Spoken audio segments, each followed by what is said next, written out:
इससे पहले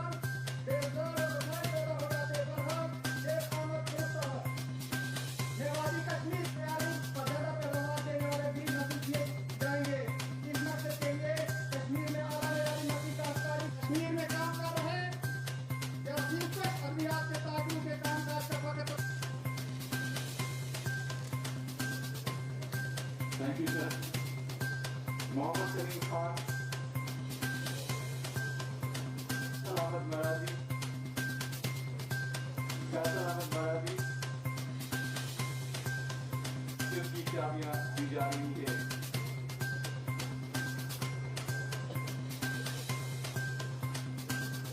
इसके बाद बशीर अहमद मीर है, जिन्हें कस्टम हायरिंग का रखिया हुआ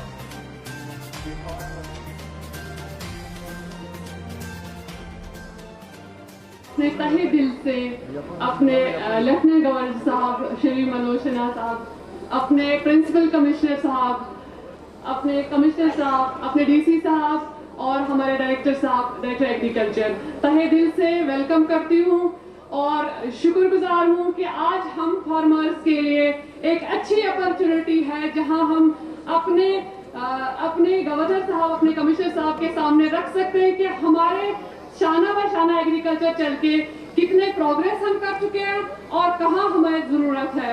मैं गुलमर्ग वैली फार्मर्स की तरफ से क्लस्टर हेड हूँ, जहाँ मैं एक टंगमार्ग के एरिया के फार्मर्स को रिप्रेजेंट कर रही हूँ। सर, हमने तो स्टार्ट किया था एक फ्लोरिकल्चर आइटम से, फिर एग्रीकल्चर से। आज हमारा जो कंसेप्ट है वो इंटीग्रेटेड फार्मिंग कंसेप्ट है, जहाँ पे सीडलिंग, वेजिटेबल सीडलिंग से लेके उसके प्रोड्यूस को लेके उसको प्रोसेसिंग के लेके हर फील्ड में आज हम काम करते हैं अपने फार्मर्स के साथ शाना बशाना खड़ा रहकर। खातिनों हजरात, आप सबको मेरी तरफ से सलाम, आदाब और नमस्कार। आज का दिन जम्मू कश्मीर की तारीख में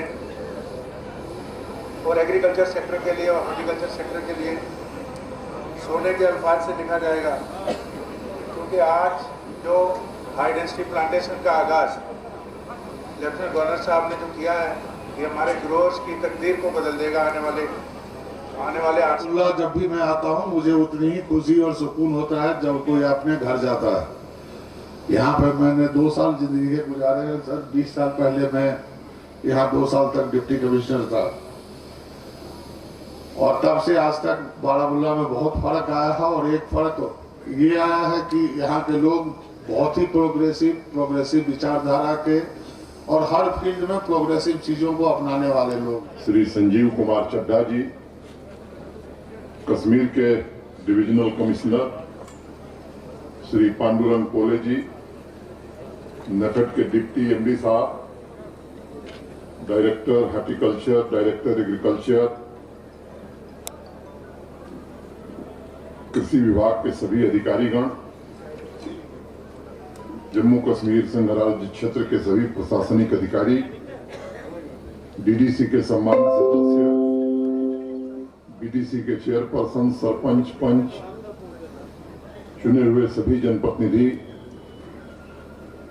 सभी किसान भाइयों, देवियों तथा सज्जनों, मुझे अत्यंत प्रसन्नता है कि आपके बीच मुझे उपस्थित होने का अवसर कृषि विभाग के कारण मिला है। 23 मार्च को ही आना था। यहाँ के डिप्टी कमिश्नर ने यहाँ की तस्वीर भेजी 22 मार्च को कि पूरे मैदान में पानी लगा हुआ है और किसानों को कठिनाई होगी कार्यक्रम करने में। इसके कारण 23 मार्च का कार्यक्रम आज 3 अप्रैल को हो रहा है। मित्रों, आप सबको मालूम है कि देश आजादी का 75वां महोत्सव मना रहा है और इस कार्यक्रम की शुरुआत 75 हफ्ते पहले 12 मार्च को हुई थी। उस दिन मैं ब्रिगेडियर राजेंद्र सिंह जी की पावन भूमि पर उनको नमन करने गया था। दिल में तमन्ना थी कि जल्दी बारामूला पहुंचा जाए, लेकिन 23 मार्च को हम नहीं आ सके खराब मौसम के कारण। मैं मानता हूं कि आज का दिन मुकद्दस है और मैं आप सबके बीच हूं, सबसे पहले मैं इस मिट्टी के बहादुर नौजवान और भारत माता के वीर सपूत मकबूल शेरवानी साहब को सत नमन करता हूं। उन्होंने जो वीरता दिखाई, अपने प्राणों का बलिदान दिया, मुझे लगता है कि केवल यहीं की नहीं, हिंदुस्तान की पीढ़ियां भी उन्हें सदैव याद करेंगी। अलग अलग क्षेत्रों में जिन लोगों ने योगदान दिया है, जिन हस्तियों ने प्रेरणा दी है इस समाज को, मुझे लगता है कि आज ये अवसर है कि हम सब ऐसे महापुरुषों के बारे में पढ़ें, जानें और दूसरे लोगों को भी बताएं। 16 मार्च को मैं यहाँ के कृषि विश्वविद्यालय में भी गया था, जो स्कास्ट है। वहाँ कृषि मेले का आयोजन हुआ था, कश्मीर में भी और जम्मू में भी।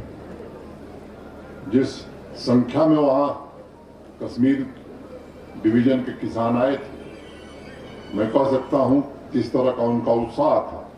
ये इस बात को परिलक्षित करता है कि यहाँ के किसानों में एक लगन है नए प्रकार से खेती करने की, और वो आयोजन निश्चित रूप से भव्य था। तकनीकी सहायता एग्रीकल्चर डिपार्टमेंट भी और दोनों एग्रीकल्चर यूनिवर्सिटी भी यहाँ किसानों को दे रही हैं, और मुझे लगता है ये इस बात को भी परिलक्षित करता है कि जम्मू कश्मीर का प्रशासन कृषि को लेकर के कितना सजग है और उसकी प्राथमिकता में किसान भाई कितने हैं, ये इस बात को बताता है। मित्रों, भारत के प्रथम राष्ट्रपति डॉक्टर राजेंद्र प्रसाद जी की एक घटना मुझे याद आ रही है। 2 फरवरी 1958 को देश की आजादी के 11 साल बाद दरभंगा बिहार में एक स्थान है। देश के प्रथम राष्ट्रपति दरभंगा गए थे और किसानों से बातचीत कर रहे थे। किसानों ने उनसे कहा कि साहब, हमारे धान की पैदावार बहुत कम हो रही है, लोगों को खाने के लिए भी चावल नहीं मिल रहा, आप कुछ उपाय करिए। उस समय जो राजेंद्र बाबू ने बात कही थी, मैं समझता हूं उस बात का महत्व आज भी है। उन्होंने कहा कि देखो किसान भाइयों, जितनी जमीन हमारे पास है खेती लायक, उसमें 1 इंच जमीन बढ़नी नहीं है, उसमें हम कोई जमीन जोड़ नहीं सकते। तो रास्ता एक ही है, और वो रास्ता है उसी में हम अधिक से अधिक कैसे पैदा करें। और उन्होंने उस समय बताया था, आपके यहाँ वहाँ बिहार में बीघा चलता है, 1 बीघे में 2 क्विंटल धान की पैदावार हो रही थी। उस समय राजेंद्र बाबू ने कहा कि जितनी जमीन में बिहार के किसान 1 क्विंटल धान पैदा कर रहे हैं, दूसरे देशों में उतनी ही जमीन में 5 क्विंटल धान पैदा हो रहा है। और इसलिए रास्ता यही है कि हम अपनी पैदावार कैसे बढ़ाएं। और मैं समझता हूं हम सबको सोचना है कि हम किस तरीके से कृषि उत्पाद को बढ़ा सकते हैं। 2 काम हो सकते हैं इससे। एक तो किसानों का खुद का फायदा होगा, देश को इंपोर्ट नहीं करना होगा, और किसानों की आमदनी भी बढ़ेगी। मुझे लगता है कि जम्मू कश्मीर के सभी किसान भाई राजेंद्र बाबू की इस भावना के साथ काम कर रहे हैं। पारंपरिक कृषि में पैदावार बढ़ाने के साथ साथ हॉर्टिकल्चर में हाई डेंसिटी प्लांटेशन पर पिछले कुछ वर्षों से आप सबने ध्यान दिया है। मैं इसके लिए आप सबको हृदय से बधाई देना चाहता हूँ। बराबर ये फ़ायदेमंद है, क्योंकि पिछले साल जो ऐसा सिस्टम नहीं इन्होंने बनाया था, खासकर जो एग्रीकल्चर डिपार्टमेंट, हार्टिकल्चर डिपार्टमेंट, इन्होंने ऐसा सिस्टम नहीं बनाया था जिससे ग्रोवर्स, फार्मर्स को काफ़ी सारे नुकसान उठाने पड़े। लेकिन जो इस साल जो ग्रोवर्स, ट्रेडर्स, ये जो गवर्नमेंट ने स्टेप उठाए हैं, जो इन्फोर्समेंट डिपार्टमेंट है, एग्रीकल्चर डिपार्टमेंट है, हार्टिकल्चर डिपार्टमेंट, उस पर काम कर रहा है। और इस साल हमें उम्मीद है, जैसे गवर्नर साहब ने यहाँ पर भी इस बात का जिक्र किया कि उनके खिलाफ सख्त से सख्त सख्त कार्रवाई की जाए। हम अप्रिशिएट करते हैं ताकि जो भी ग्रोवर्स हैं उनको काफ़ी सारे नुकसान इन 2 सालों में उठाने पड़े, क्योंकि 2019 में हालात ख़राब हो गए, 2020 में कोविड हो गया, और जो गवर्नमेंट्स ने इस टाइम स्टेप उठाए हैं, हमें उम्मीद है कि इससे ग्रोवर्स को काफ़ी फ़ायदा मिल जाएगा। और जो ये कैंप अवेयरनेस कैंप जो करते हैं ये ग्रोवर्स के लिए फ़ायदेमंद है। जैसा कि मैंने वहाँ भी लेक्चर में बोला कि जब से सिन्हा साहब आए हैं लेफ्टिनेंट गवर्नर, तो बड़ी रुचि दिखाई उन्होंने हार्टिकल्चर डिपार्टमेंट की तरह। आपने दिखा कि इस पिछले साल हमने MIS 2 बार किया, संडे मार्केट्स चलाए, हाई डेंसिटी का विगरसली वो चला। पिछले 2-3 साल में हमने 5000 कनाल के करीब किए। हमने इस साल इस फाइनेंशियल ईयर में हमने 10 लाख के करीब जो different varieties of fruit plants हैं वो डिस्ट्रीब्यूट किए among all districts of Kashmir valley, जो तकरीबन हमने 90% सब्सिडी पर दिए। इसी तरह हमने 3-4 हज़ार हेक्टेयर का रिजर्वेशन किया, और आने वाले 5-6 साल में हमारा एक टारगेट है 5-5.5 हज़ार हाई डेंसिटी प्लांटेशन करना इंशाल्लाह। तो उसमें हम मास्टर ड्राइव करेंगे। उसका आज उद्घाटन यहाँ पर ऑनरेबल लेफ्टिनेंट गवर्नर साहब ने किया, और ये जो सिलसिला है ये आने वाले टाइम में भी जारी रहेगा। और जो हमारे ग्रोवर्स का एक्सपोजर विज़िट, हमारे ग्रोवर्स का ट्रेनिंग सेशन वो चलता रहेगा। हमारा एक सेंटर ऑफ एक्सेलेंस खनमू श्रीनगर में है, जो हमारा ड्रीम प्रोजेक्ट है, उसकी फ्लोरिंग आज स्टार्ट हो गई है। तो मैंने अपने वर्दी प्रिंसिपल सेक्रेटरी साहब से इजाज़त लेके उसको हार्टी टूरिज़म के तौर हम स्टार्ट करने जा रहे हैं। एक फेस्टिवल भी करेंगे हम टूरिज़म डिपार्टमेंट के साथ जॉइंटली आने वाले टाइम में। देखिए, आज का जो प्रोग्राम था जो एग्रीकल्चर डिपार्टमेंट ने जिसका इनेकाद किया था, तो यहाँ पर जो है चीफ गेस्ट जो थे, मेहमान खुशी लेफ्टिनेंट गवर्नर साहब भी आए थे। तो ये एग्रीकल्चर का जो प्रोग्राम हुआ यहाँ पे, या जो भी एग्रीकल्चर के प्रोग्राम हो रहे हैं, बड़े अच्छे साबित हो रहे हैं, क्योंकि लोगों को अवेयरनेस नहीं थी एग्रीकल्चर के रिलेटेड। जो है मसले है कि एग्रीकल्चर कैसे करना चाहिए, एक फार्मर को अपनी जो ज़मीन में जो है इसका क्या बोलते हैं, कैसे उसको जो है फसल उगानी चाहिए, उसके लिए क्या क्या चीज़ें उसको दरकार है। तो इन जो है प्रोग्रामों से, फंक्शनों से जो है एक अवेयरनेस मिलती है एक फार्मर को। मैंने तो डायरेक्टर साहब से भी पिछली बार कहा, यहाँ उड़ी में आए थे, हमारे इस इलाके में आए थे, तो मैंने उनको भी कहा कि आपको गाँव-गाँव जाके लोगों को अवेयर करना चाहिए कि एग्रीकल्चर जो है, एग्रीकल्चर कैसे किया जाता है।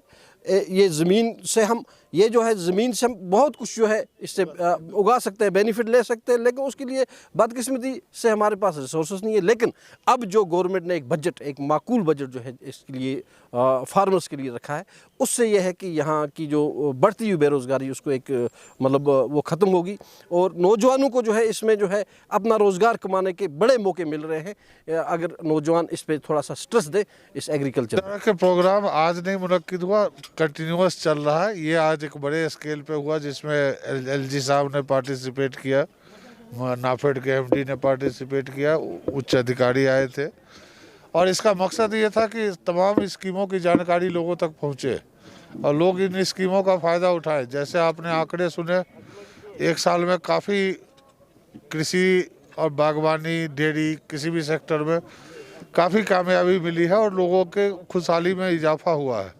लेकिन ये इजाफा नाकाफ़ी है, इसको बहुत आगे बढ़ाने की ज़रूरत है। और अभी तक जो हमारा जोर सिर्फ प्रोडक्शन पे था, प्रोडक्शन से अब इसको आगे बढ़ा के ले जाना है वैल्यू एडिशन और मार्केटिंग की तरफ।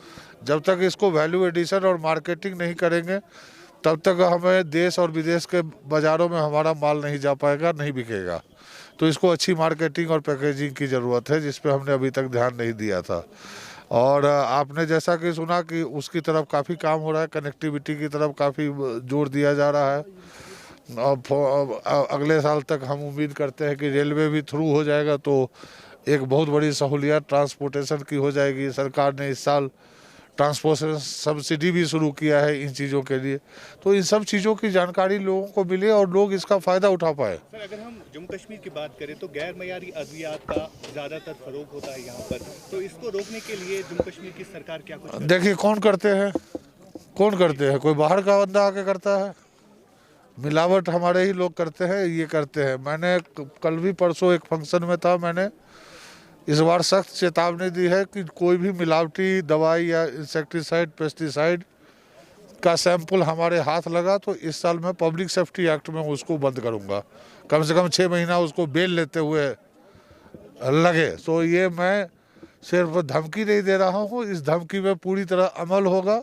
बारामुल्ला की आवाम के लिए खुशखबरी, अब आपके शहर में बच्चों के मलबूसात की शानदार दुकान का आगाज हो चुका है। बेबी वर्ल्ड नजदीक अहमद कॉम्प्लेक्स बारामुल्ला। हमारे यहाँ बच्चों के लिए दिलकश और दिलफरेब डिजाइन में मुख्तलिफ किस्म के मलबूसात दस्तयाब है। हमारे यहाँ मुख्तलिफ किस्म के ब्रांड्स दस्तयाब है, जिनमें नाइकी, टॉमी, फर्स्ट बेबी, आई बॉय, बेबी हग, सरप्लस, HM, फैकटिनो, नेक्स्ट, OBS, पोलो और प्यूपिल्स आते हैं। मजीद मालूमात के लिए डायल करें 7006603497। याद रखें और तशरीफ लाएं। बेबी वर्ल्ड पार्क रोड नजदीक अहमद कॉम्प्लेक्स बारामुल्ला।